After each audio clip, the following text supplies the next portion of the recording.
In the 1st century, the Roman Empire was still in its infancy, born out of the ashes of the Old Republic. There had only been 3 Roman emperors by this time, Claudius being the 4th. In 43 AD, he had turned his gaze to the edge of his frontier and successfully conquered Britain, changing the course of history.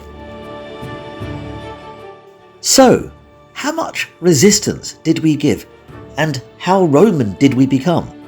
Let's find out.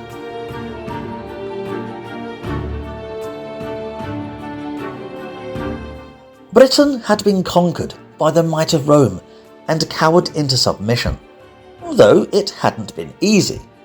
There had been several rebellions from tribes like the Iceni and Brigantes, but chiefly the once all-powerful Cativaloni, whose rebellious king, Craticus, had fled as his tribe fell, fleeing to Wales and continuing his rebellion as a fugitive, a folk hero among the natives. In 48 AD, the governor of Britain is Publius Astorius Scapula.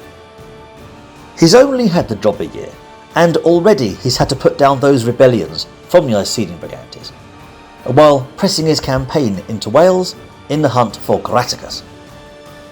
Scapula had also set up a colonia at Calnodonum, in this case a military colonia for retired veterans. After all, the Romans had been here for around 6 or 7 years by now. There would have been a few retirements. But this leads us to our first problem, which was that all this land belonged to the deeply loyal Trinovantes tribe. Sure, the Romans had taken it from the Cativaloni, but the Cativaloni had taken it from the Trinovantes, who considered it theirs, and they thought the Romans were pushing their luck, overstaying their welcome. Thus came the second problem, because Scapula was demanding some of the loyal tribes to disarm.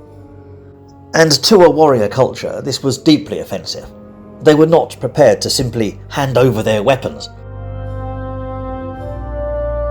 All of this is creating disillusionment against Rome, fanning the flames for the rebellions we've seen from the Iceni and Brigantes, as well as other disgruntled tribes. Scapula really isn't reading the room, and every decision he makes seems to pit more people against him.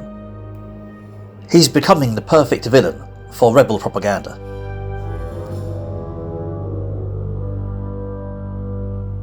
Scapula had also vowed to wipe out the Silures, now led by Craticus, promising to exterminate them to a man. The war had gone on far too long, and he'd had enough of them. But unfortunately for him, this left the Silures with no other option but to fight. And fight they would, because the Silures in Wales were a different beast. And there was one thing they didn't understand: capitulation. And under the leadership of Craticus, they were proving to be a truly difficult foe. Craticus, so far, he was fighting an effective campaign against the Romans, knowing when to strike and when to retreat, never being in one place too long, playing a cat and mouse game, vanishing into the trees when the legions turned up, and launching lightning raids when the least expected. And when they reached the scene of crime, Craticus wasn't there. He's a folk hero, a myth, a legend, and a man. He's yet to win a battle, but as a Robin Hood type figure, he's popular, and together with the Silures, he's proving effective, using the rivers, luring the Romans out further, and overextending them, which made them vulnerable in the rear. But Craticus was only getting started, because he knew he couldn't keep this up. Eventually he'd lose, if he kept on retreating. His forces would whittle away, run to exhaustion by a pack of wolves. He's fighting the long defeat. Caraticus needed a decisive victory, and for that he required an army. So he's fallen his Silures' forces back to West Wales, into allied Ordovices territory, no doubt joining with the Dislangi from the Welsh north. His ranks were swelling. One of Caraticus' biggest problems was the lack of chariots, nor did he have cavalry. This was an army on foot, limited to spears and swords, a band of guerrillas used to hit-and-run tactics. So, if the rebels were going to fight the Romans in a pitched battle, then they would have to come up with a plan. Something inventive.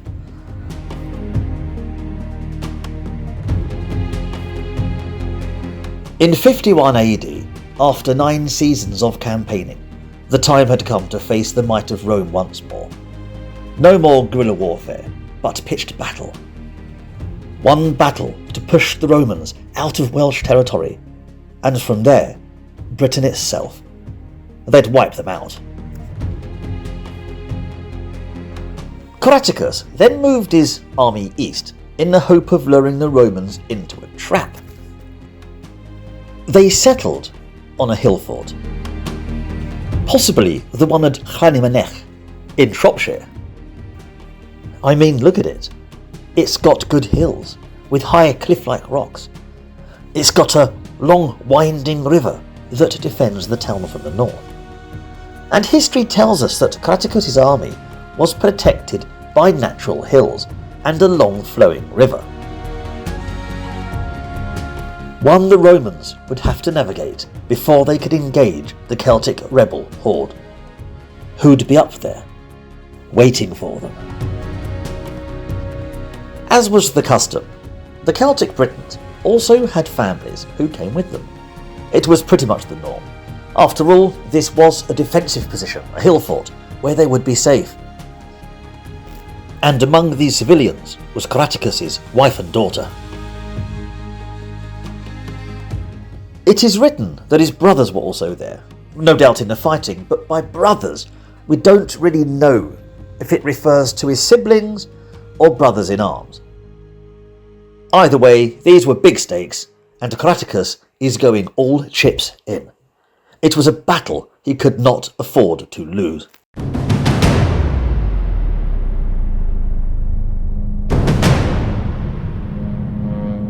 Caraticus' army planned to lay in wait, waiting for the right moment to strike. His best ranged weapon would have been the humble sling, a simple weapon that the Britons used with deadly effect. Rocks and stones had been gathered into piles to give the rebels ammunition for these slingers to combat the Romans. The hill fort itself and the embankment of the river had now been reinforced by stone ramparts, and this would be a grueling battle, favouring the defenders. For once, the odds are good. As far as Scapula is concerned, he knew exactly where the rebels were, taking the bait and moving his forces towards the hill fort. Now, he and his predecessor had won every battle they'd faced, from the Medway to the Iceni and Brigantes rebellions. He had the best army the Iron Age had to offer, the might of the Roman Empire. Unfortunately, we do not know numbers at this point, but they would have been in the thousands. The Romans, no doubt, being outnumbered considerably. Also, like his predecessor, in front of him was a river, the main obstacle, and he'd had to navigate this challenge before he could engage with the Silures and Ordovices, who no doubt taunted them as they approached, hurling insults from the stony ramparts they defended. Soon, it wouldn't just be insults hurled, but rocks. And it wasn't just the cliff, but the rebels had set up defences on the embankment on the opposite side of the river. Now, these days, the river is around 4 foot deep, about 1.3 metres-ish, But this doesn't reflect how it was 2,000 years ago. You had different tides, and there would have been points which were shallower, which the Silures would have also known. But we know the Romans crossed it. So at worst, we're talking around waist to chest height. Scapula knew his legions would have to run a gauntlet of missiles and sling fire while crossing the river. So his plan was simple. Look to their training and get the battle over and done with before they were massacred. It would have to be fast and thorough. As the Roman legionaries crossed the river, the Silures attacked relentlessly, pelting them with rocks fired from their slings as the invaders waded through the water, shields held above their heads. Thousands upon thousands of stony missiles slamming into the invaders. Casualties were high, and Scapula looked upon wearily as the battle unfolded. According to Tacitus, he was astonished at the rebel defenders, who'd been riled up into a frenzy, plus the difficult terrain his legions had to navigate. But against all odds, the Romans pushed on, creating a beachhead and employing a tactic Caraticus had not wagered on, the legendary testudo. An almost impenetrable formation of shields that protected them from missiles such as this. The rocks from the slings are bouncing harmlessly off them as they scaled the defences at the embankment, demolishing it, pressing on with dogged persistence. The Silures, far from defeated, fell back to higher ground. Still, it wasn't easy for the Romans. They suffered many more casualties as they pushed their way up the slope, slowly gaining ground, pushing the Silures and the Ordovices further up the hill where they had nowhere to run. Now it was Scapula's turn to press his advantage, finally engaging in hand-to-hand combat. At this point, Scapula would have known he'd win the day. Because the Romans were good in a press, having an advantage in both training and hardware. This is where they could do butcher's work, up close and personal, a solid wall of scutum shields protecting the meat grinder of Gladius that made easy work of the rebels. The tide had turned for Caraticus, who must have realised by now that he was on the back foot. The Romans gaining the advantage with every minute passed, pushing up the hill and cutting down the press of rebels. The last defences were breached, and now the Romans had unmitigated control over the killing ground, and Caraticus could only watch as the slaughter began. His rebels, who had no armour, fell by the droves. The rout began.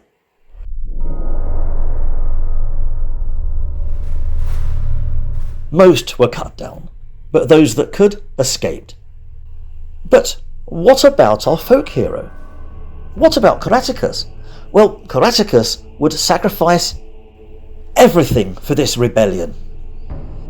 Friends, family, nothing was worth more than this cause. He had fought the Romans for years, 9 campaigning seasons. It was his life. So he fled, leaving his wife and daughter behind to be captured by the Romans, used as hostages, bargaining chips to lure him out. According to Tacitus, he left his brothers behind. Again, we don't know if they're brothers in arms or siblings. Either way, this was a dastardly move. But where could he go? He could not go south nor east. This would become Roman territory now, and going west would be back where he started, with the Ordovices, with his back to the sea. And he'd pretty much burned his bridges with the people there, and there was no way he could get to Ireland. Caraticus had little choice but to head north, out of Wales and into the lands of the Brigantes, hoping to seek aid. A strange decision, but one born out of desperation. as this was the very tribe that had blocked his path north when Camaldunum fell.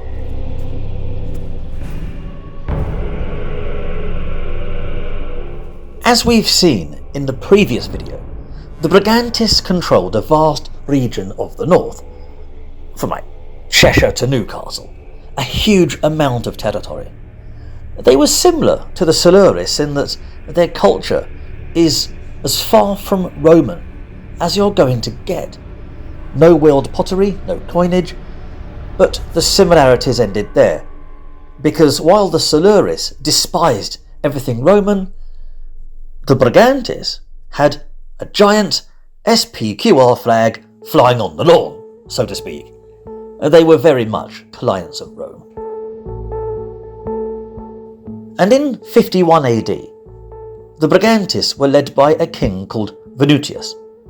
He is fiercely loyal to Rome, and is most likely the one who successfully blocked Craticus' rebels back when Claudius first invaded, way back in 43. His queen, Cartimandua, equally loyal to the Roman Empire. She's an ambitious woman who wants to improve her standing with Emperor Claudius.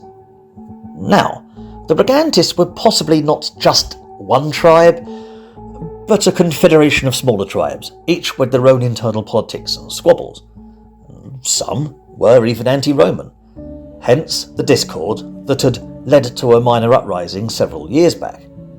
But overall, Venutius and Cartimandua are very much in Claudius' good books, and Cartimandua seems to have benefited from all this discord, and most likely because Scapula had ridded her of her enemies. And it was most likely this discord that had attracted Craticus, because he was possibly seeking out some of these anti-Roman dissenters. After all, he knew the Silures weren't beaten yet.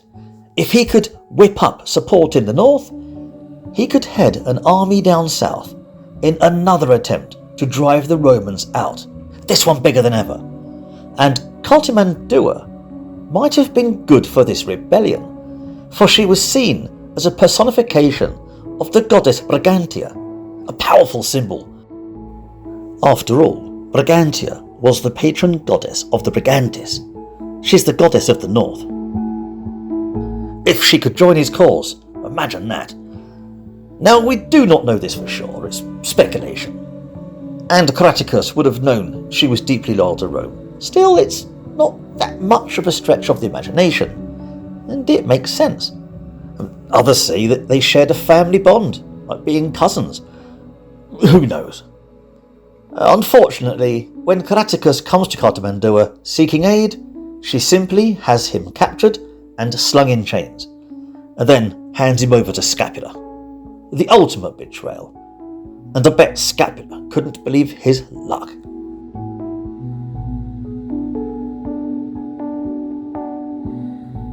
But Scapula wouldn't enjoy much of this victory. Worn out and exhausted by his duty as governor, the squabbling of the Britons, overcome by stress, he dies suddenly a few months later, in 52 AD, and is most likely buried in South Wales, where the Romans still held ground. Due to his sudden passing, there had been no time to elect a new governor, so one of Scapula's commanders, Gaius Manlius Valens, was hastily put in charge while another governor was sent. Though it's not recorded as to what legion he commanded. The two put forward are the 2nd Augusta and the 20th Victrix. Personally, my money would be on the 20th, it being so prominent so far in the campaign. And in case you're wondering, hey, but isn't Vespasian in command of the 2nd Augusta? Well, he was, but around this time, he's back in Rome. He's enjoying an early retirement and pretty much withdrawn from public life. Yeah. But either way, Valens now in charge, and a new governor is on his way.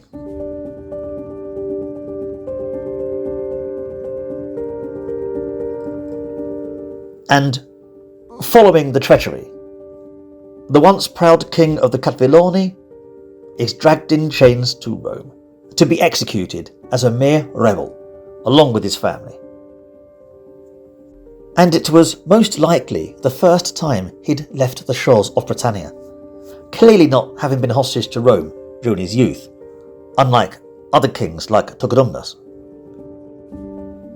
Caraticus was an anachronism even for the 1st century AD, by this point in time, a dinosaur from an uncivilized age, raging against the machine, eventually surrounding himself with people who just didn't get what Rome was about. While the rest of southern Britain were embracing Roman ways, Caraticus was in Wales with people who hadn't even adopted the coin or wheeled pottery. Now was being escorted overseas to a land far from home. The Romans celebrated the capture of this rebel king because Caraticus was more than just a scallywag who fought Rome's best and held out. He was just as famous here than he was in his homeland, if not more so. He's very much the folk hero, a legend in his time, and his defeat was seen as a fantastic victory, marking the end of a long drawn-out campaign in Britain. The Roman political spin had actually boosted him further. He was quite the celebrity. And later in the 2nd century, Tacitus would reflect on this, calling the claim to victory a premature, because the Sluries were far from beat. We'll get to that in a bit. Though Tacitus was writing with the benefit of hindsight.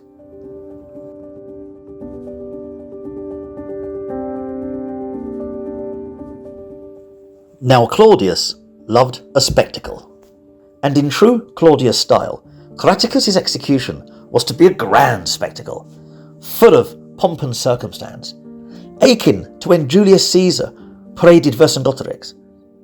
But after all, this was the menace that had defied Rome for almost a decade, and Claudius was going to make sure history would be remembered.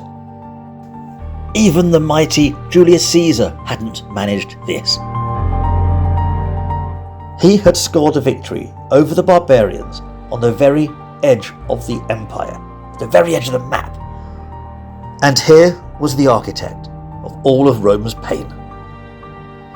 Now Caraticus must have felt a pang. Once he was the king of a huge tribe, and now he's nothing but a prisoner of Rome. He didn't expect mercy. He knew there'd be none.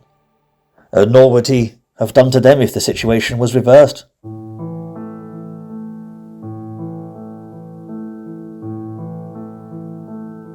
Emperor Claudius watched from his platform as the parade went past.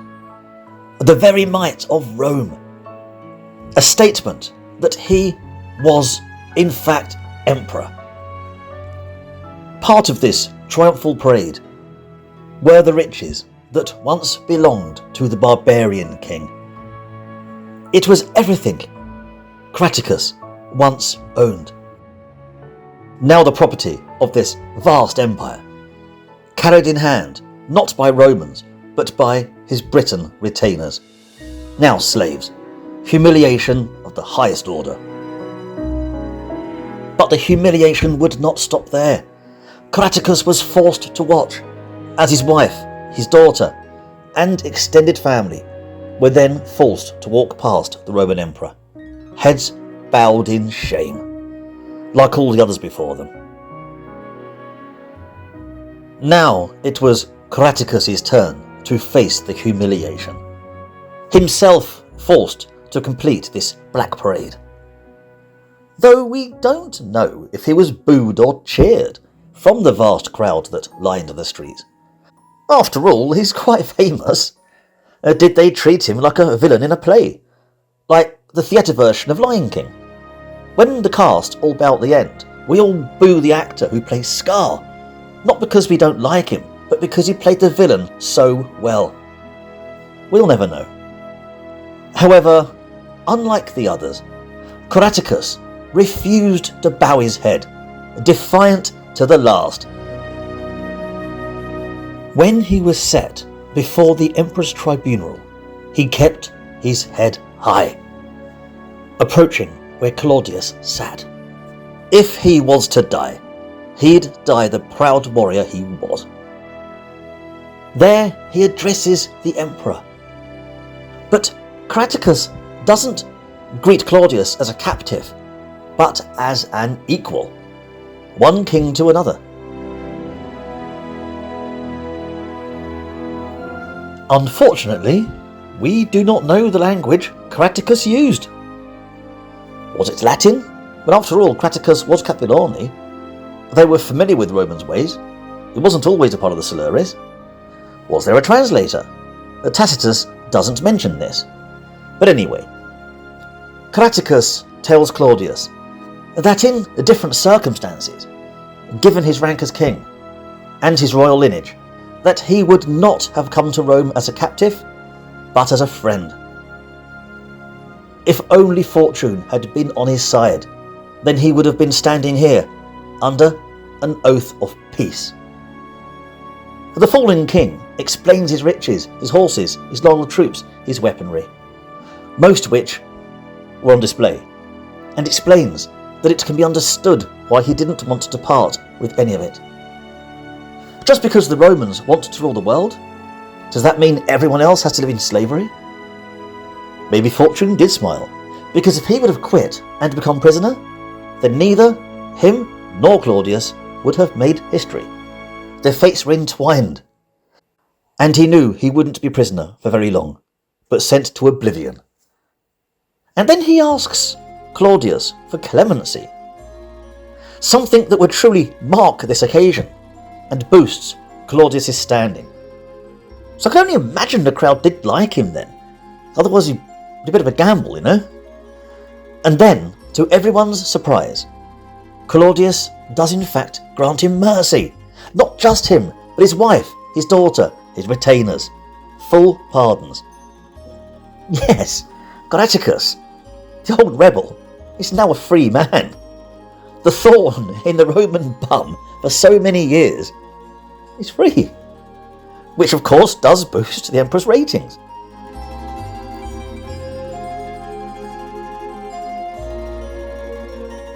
And later, Craticus also paid homage to Claudius and his wife Agrippina, approaching both their thrones. Yes, they both had thrones. She's also quite powerful. So, Craticus pays homage to both equally. After all, in his culture, queens holding power was the norm, but not in Rome. And the Romans were very offended by this. But not in the way you'd think, because Craticus and his family were ignorant barbarians as far as Claudius was concerned. He wouldn't know anything about them. Unused to Roman culture. I mean, sure, he likes the wines and a few of the goodies that come with it, but he's never been to Rome. He doesn't know how things work there. When in Rome, do what the Romans do. Agrippina has no excuse. Oh, the cheek. She absolutely knew better. She was a queen consort, not the Empress of Rome. She's accused of thirsting for power and given a right wigging. Of course, there's little anyone can do. All they can do is complain about it. Still, she's been chastised. On a different note with these two, Agrippina is not just Claudius' wife. She's also his niece. He's 60 and she's in her late 30s. The scallywag. On second thoughts, do not do what the Romans do.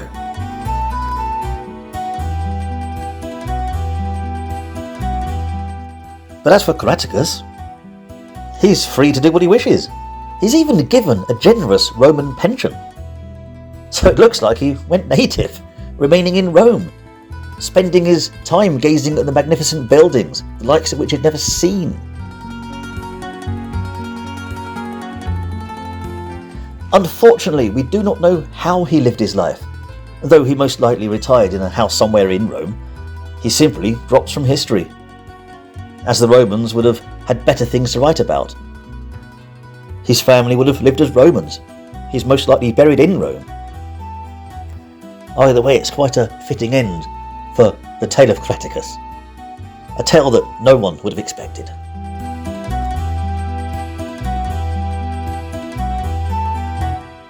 Now, meanwhile back in Britannia, following the final defeat of Craticus, you would be forgiven for thinking that the conquest was complete. Well, yes and no. You have modern cities emerging, like London, Colchester and Bath, just to name a few.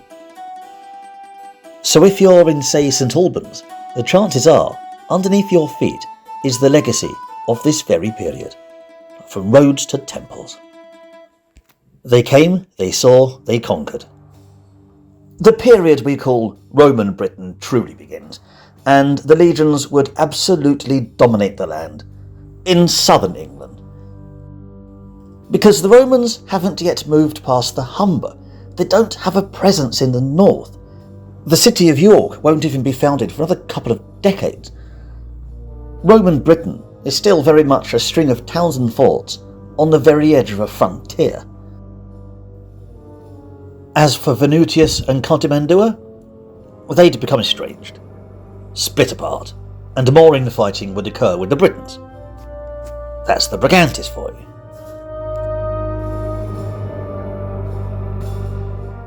Wales? Now that's another kettle of fish. The Silures are far from beat. When Scapula died, they rose up once again, hammering the legions, now commanded by Gaius Manlius Valens, almost wiping them out. Exaggerated for sure, but it's something that would stain his career forever. Eventually, the ageing Ullius Didius Gallus arrived in Britannia to take the role as governor, and things settled down once he's knocked a few heads together. You'll see the construction of the fort at Cardiff, which will one day become Cardiff Castle. The Silures finally being told who's boss.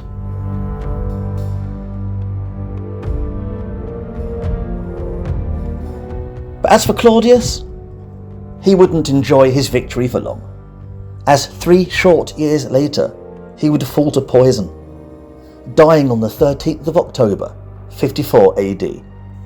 And no one really knows who committed the act.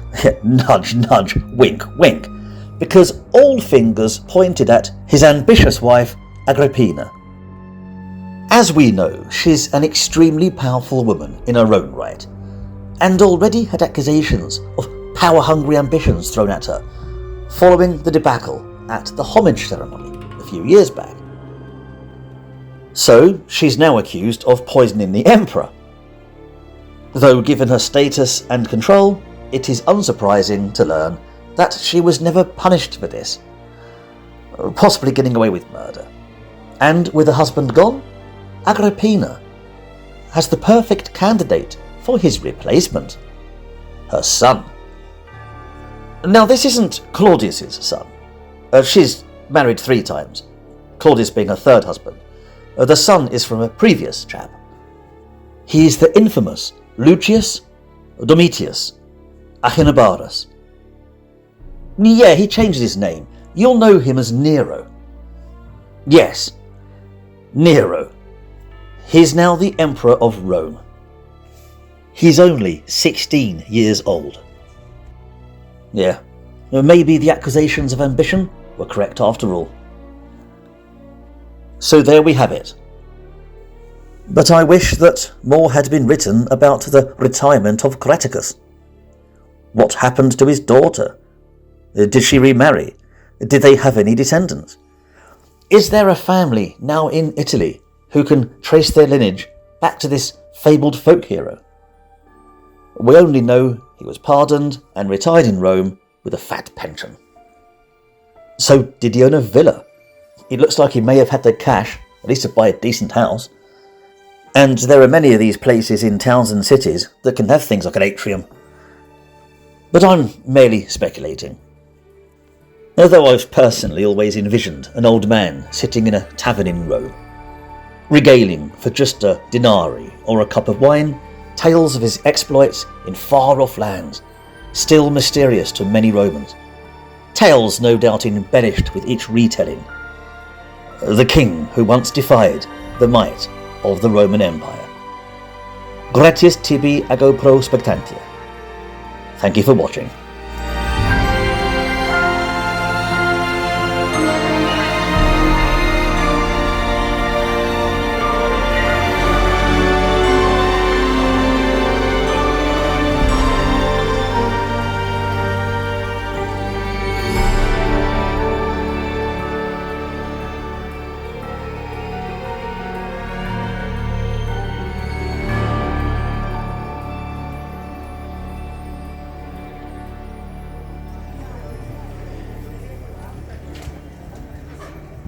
long.